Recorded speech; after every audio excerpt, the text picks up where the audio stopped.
Un simple échange post-rupture a viré au drame. La police déclare qu'Emily Finn, 18 ans, est allée rendre ses affaires à son ex-petite amie et n'est jamais ressortie. Son ex, Austin Lynch, âgé de 18 ans, est maintenant accusé de lui avoir tiré dessus et de l'avoir tué, et il fait face à une accusation de meurtre. Au fil des détails, un tableau troublant se dessine. Une romance adolescente marquée par des tensions présentes avant cette visite. Nous suivons l'affaire présentée par Law on Crime. Je suis Chris Stewart.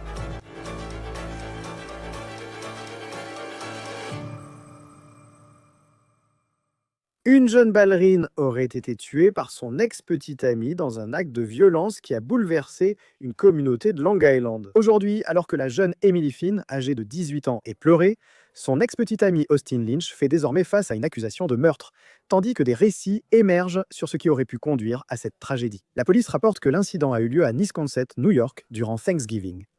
Emily était rentrée de l'université. Elle devait rendre des affaires après une récente rupture. Et c'est à ce moment-là, selon les enquêteurs, que son ex-petite amie de 17 ans, qui était à un jour d'avoir 18 ans, l'âge adulte, aurait tiré 2 coups de fusil de chasse. Le premier a tué Emily. Le second, dirigé vers son visage, l'a gravement blessé. Maintenant, alors qu'il attend d'être inculpé, un ami de sa famille prend la parole, évoquant le chagrin de la rupture comme le mobile de la violence présumée. Mais une série de photos sur les réseaux sociaux dresse un portrait plus nuancé. Il ne s'agit pas seulement de photos de balles de promo et de vacances, mais aussi d'images de l'ex-petite amie posant avec des armes lors de sorties familiales, dans un environnement domestique qui semble valoriser la dureté. Cette affaire concerne une jeune femme de 18 ans de Long Island. Elle s'appelle Emily Finn. Selon The Independent, c'était une ballerine dévouée originaire du quartier de Bayport à New York. Elle venait tout juste d'être diplômée du lycée Sayville et elle avait commencé sa première année à la SUNY Oneonta. Elle étudiait pour devenir enseignante. Son directeur artistique a confié à Newsday qu'elle était une leader très appréciée dans son studio. Et ceux qui la connaissaient la décrivaient comme une présence vibrante et chaleureuse. Il y a aussi son ex-petite amie, Austin Lynch. Le New York Post a rapporté qu'il avait 17 ans, qu'il venait tout juste d'obtenir son diplôme de fin d'études secondaires. Et selon les rapports, il s'était récemment engagé dans les Marines. Sa famille vivait dans le Wisconsin, à 20 minutes en voiture de la ville d'Emily. Le Post indique qu'ils avaient un passé commun. Ils sont sortis et allés au bal de promo ensemble, puis ont passé des vacances en famille. Mais à l'Action de grâce de cette année, cette relation venait de se terminer. La police affirme que la tragédie a eu lieu le mercredi 27 novembre, veille de l'Action de grâce. Emily venait de rentrer de l'université, sûrement impatiente de célébrer les vacances. Selon les enquêteurs, sa dernière halte a été chez son ex-petite amie dans le Wisconsin, un peu après 11 h du matin. La raison donnée par la police pour sa visite semble presque douloureusement banale. Le lieutenant détective Kevin Baker a dit à Greater Long Island qu'elle venait seulement rendre des affaires à son ex après leur rupture. Ce qui s'est produit dans cette maison fait passer l'histoire de la rupture à l'enquête pour homicide. La police indique qu'Austin Lynch, avec un fusil légal, a tiré 2 fois. Le premier coup a touché et tué Emily Finn, puis le deuxième coup, selon les enquêteurs, il s'est retourné contre lui-même et s'est tiré dans le visage. L'appel au 911 provenait de l'intérieur de la maison, passé par le père d'Austin. C'est ce qu'affirme la police. Et lorsque les premiers intervenants sont arrivés, Emily Finn a été déclarée morte sur les lieux. Austin Lynch, gravement blessé mais vivant, a été hospitalisé d'urgence. Il a survécu. Le lendemain, jour de Thanksgiving et de ses 18 ans, il l'a passé à l'hôpital. Dans les jours qui ont suivi, une vague de chagrin a déferlé sur la communauté. Des veillées ont été organisées. Des rubans roses, la couleur préférée d'Emily, sont apparus partout. Pendant que Lynch se remettait à l'hôpital, le bureau du procureur du comté de Suffolk a annoncé son intention de l'inculper pour meurtre au second degré. Mais comme il avait 17 ans au moment du crime présumé, même d'un seul jour, l'application de la loi Raise the Age de New York signifie qu'une décision future déterminera s'il sera jugé comme un adulte. Il a été officiellement arrêté et accusé de meurtre après avoir été jugé apte médicalement. Maintenant, alors que la communauté est sous le choc de cette perte dévastatrice, une voix s'est élevée pour tenter de donner un sens à tout cela. Le New York Post a indiqué avoir parlé à un ami de la famille Lynch qui a proposé une théorie très personnelle sur le mobile présumé. Cette source, qui dit connaître Austin Lynch depuis l'enfance, a confié aux médias être, je cite, dégoûté par les actes présumés. Mais leur explication écartait l'idée d'une préméditation ou d'un passé caché et mettait plutôt en avant une seule émotion écrasante. Selon le Post, cette source a décrit la tragédie comme la conséquence dramatique d'une rupture amoureuse entre adolescents. Ils auraient décrit la relation comme, je cite, un jeune amour de jeunesse qui n'avait plus de sens, et ont affirmé que l'adolescent n'était pas émotionnellement préparé à gérer la rupture. La source donne une évaluation psychologique franche, déclarant: le lobe frontal n'est pas encore développé et n'est pas équipé pour gérer et traiter ses émotions. L'incapacité d'un enfant à gérer cela. Il a l'impression que le monde s'effondre.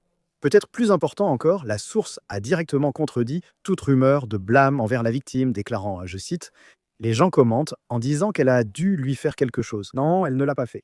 Ce récit, selon les rapports, construit une version spécifique des événements. Un jeune homme au cœur brisé, non un prédateur calculateur, submergé par une douleur qu'il ne savait gérer. Alors que ce récit personnel se formait, un autre tableau prenait forme en ligne, basé non sur des sources confidentielles, mais sur des publications publiques sur les réseaux sociaux, dont beaucoup venaient de la famille d'Austin Lynch. Ici, à Law and Crime, nous avons découvert des photos du couple à une époque qui semblait plus heureuse. Des photos d'Emily et d'Austin au bal de promo, Emily souriant dans une robe magenta éclatante. Une photo toujours publique sur le Facebook de la mère d'Austin montrait une famille en vacances à Aruba. Emily était là. Sur la photo de groupe, cela suggérait une relation profondément liée à la famille. Il y avait une autre photo de deux, celle-ci apparemment retirée après la tragédie. En remontant un peu, on trouve une publication sur le Facebook de son père, presque 3 ans, jour pour jour avant le crime présumé. On y voit un Austin Lynch jeune avec un fusil de chasse.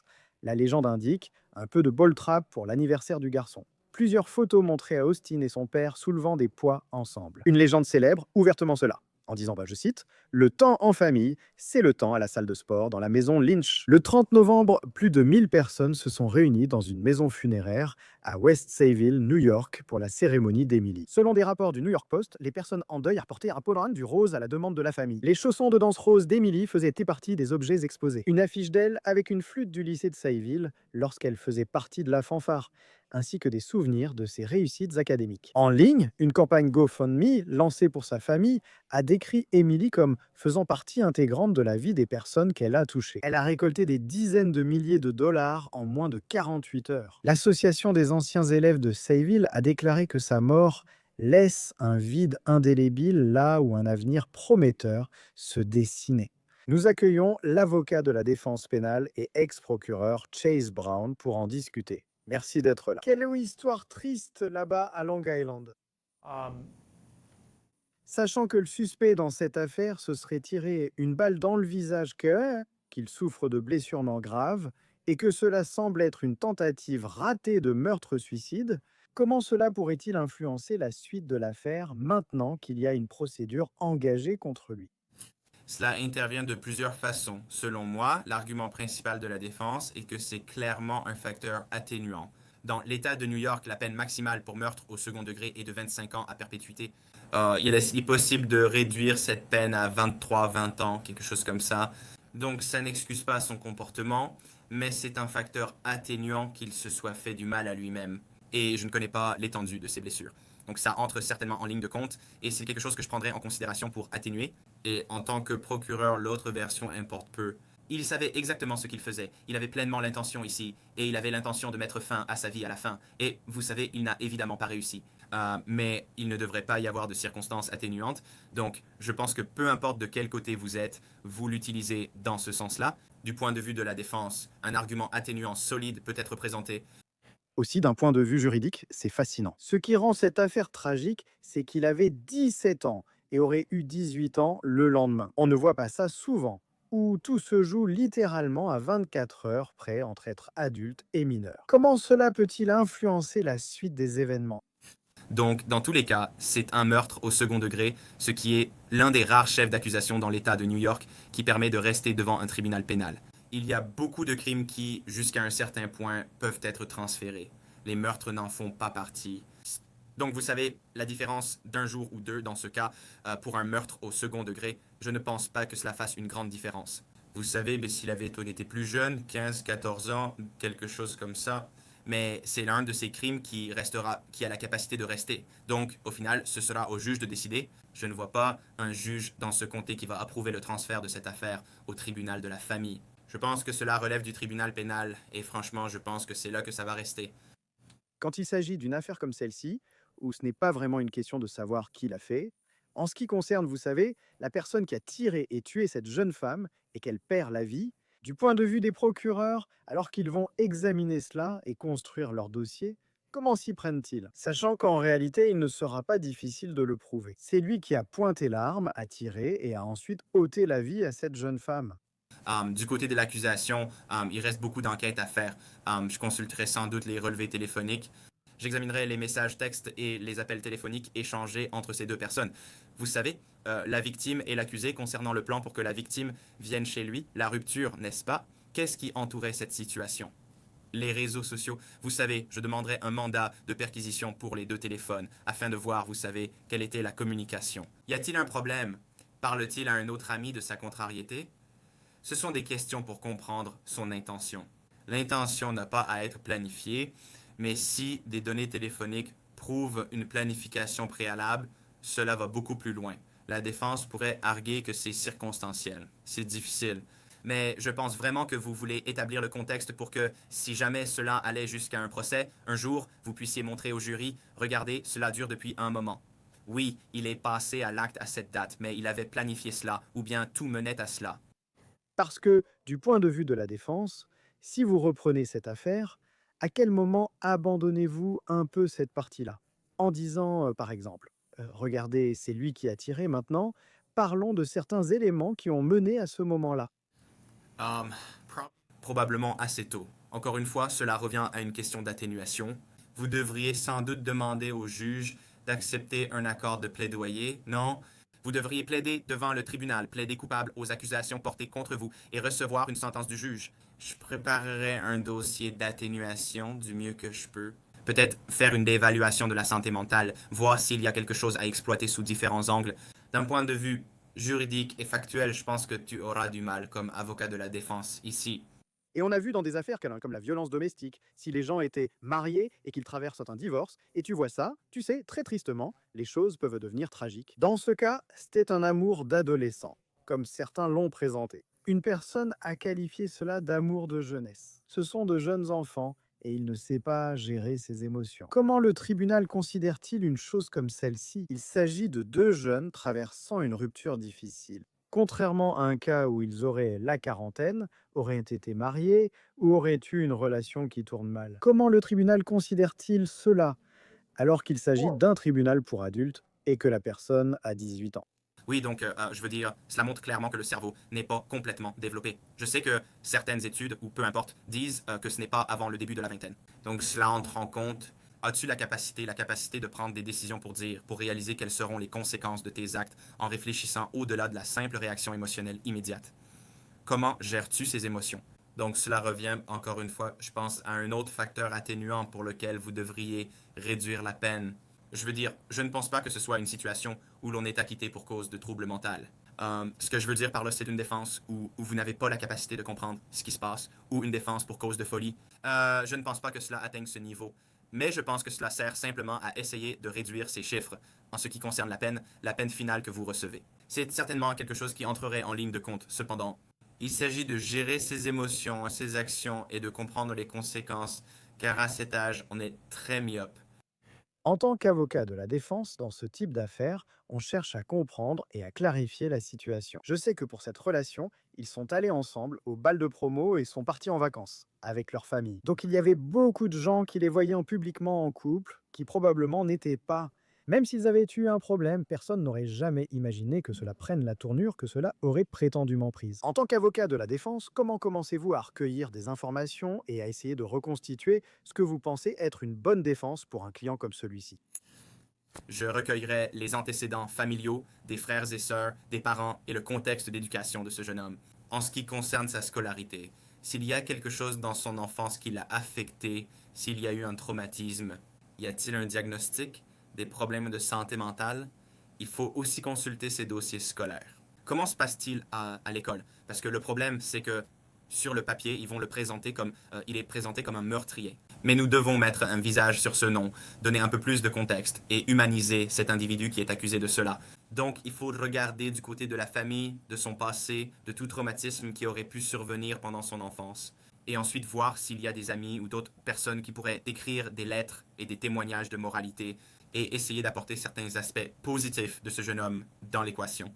Quand il s'agit de ça, parce que je sais qu'il y a eu, et dans le passé, nous avons vu Quand les gens parlent du cerveau d'un jeune, il n'est pas complètement développé. Et ils ne savent pas gérer les émotions. On en parlait justement récemment dans cette discussion. Mais vous savez, il reste un adulte. Je veux dire, s'il a maintenant 18 ans, j'imagine, quel poids cet argument a-t-il devant le tribunal quand il s'agit de... Oui, par exemple, des études montreront que son cerveau n'est pas entièrement développé, mais il n'est pas le premier à vivre une rupture.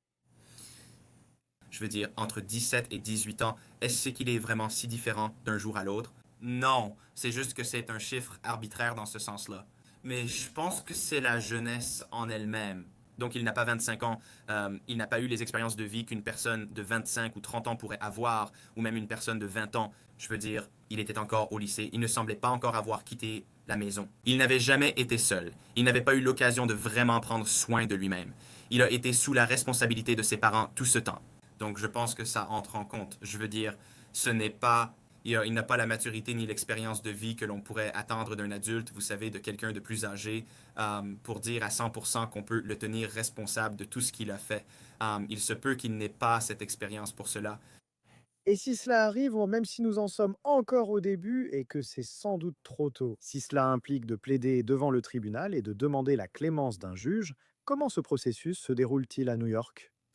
Donc, ce processus impliquerait plusieurs dates de conférence, n'est-ce pas, avec le tribunal et le procureur du district pour voir comment les choses évolueraient. Et ensuite, si le procureur du district n'est pas disposé à faire une proposition ou si vous pensez, vous savez, est-ce quelque chose que je dois porter devant le juge, vous devriez. La façon dont je procéderais, c'est que je rassemblerais le dossier. Quand je dis un dossier, je réunirais les éléments atténuants. Si j'avais besoin d'un thérapeute, d'un psychologue ou d'un médecin pour l'interviewer, obtenir un rapport sur lui pour évaluer sa capacité mentale. Des lettres de recommandation de la famille, tout l'historique, pratiquement un énorme classeur, je dirais, voire plus, de documents à décharge à soumettre ensuite au juge. Et ensuite, j'espérerais que le juge me donne aussi l'occasion de plaider oralement ma cause concernant la peine que nous souhaitons obtenir. C'est un processus long qui peut durer des mois, voire un an, car il demande beaucoup de travail. Et ensuite, je suppose, cela revient au juge. Et si pour cette accusation de meurtre, au second degré, c'est 25 ans à perpétuité, est-ce qu'à un moment donné, vous savez, le juge tient une audience de détermination de la peine, comme nous l'avons vu, puis il prend une décision sur la peine qui sera prononcée. C'est exact. Donc, je veux dire, vous entreriez dans le processus en sachant, en ayant une idée de ce que le juge va donner en termes de durée. Comme je l'ai dit auparavant, le maximum est de 25 ans à perpétuité, le minimum est de 15 ans. Donc, vous pourriez recevoir n'importe quelle peine dans cette fourchette jusqu'à la perpétuité. Je veux dire, vous aurez quand même droit à une libération conditionnelle, essentiellement après la peine, après votre temps d'incarcération, mais vous pouvez avoir cette fourchette-là. Ainsi, en y allant, vous saurez à quoi vous attendre concernant la durée, puis vous rencontrerez le service de probation pour un entretien.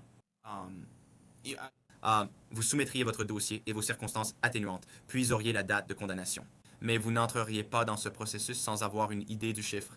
Parce qu'une fois que vous plaidez coupable, c'est terminé. Je veux dire, tout est possible, non? Vous êtes essentiellement à la merci du juge. Donc, vous voulez vous assurer de savoir où ils vont se situer avant d'entrer dans ce processus. Parce que Moi aussi, car j'ai déjà assisté à des audiences de prononcer deux peines, et cela me marque toujours, même en tant qu'observateur, où ça peut durer des heures et tout le monde donne des témoignages émouvants, peu importe le crime commis, mais ensuite vient ce moment où le juge prend une décision sur la peine qui va être prononcée. Ou cela peut être comme une audience de mise en liberté sous caution, et ils prennent une décision pour savoir si quelqu'un peut être libéré sous caution. Il semble que le juge, après des heures de témoignages, prenne 30 secondes pour examiner et décider. Dans ces moments-là, et je parle de façon générale, quelle influence ce jour précis et cette audience ont-ils sur la peine qui sera prononcée?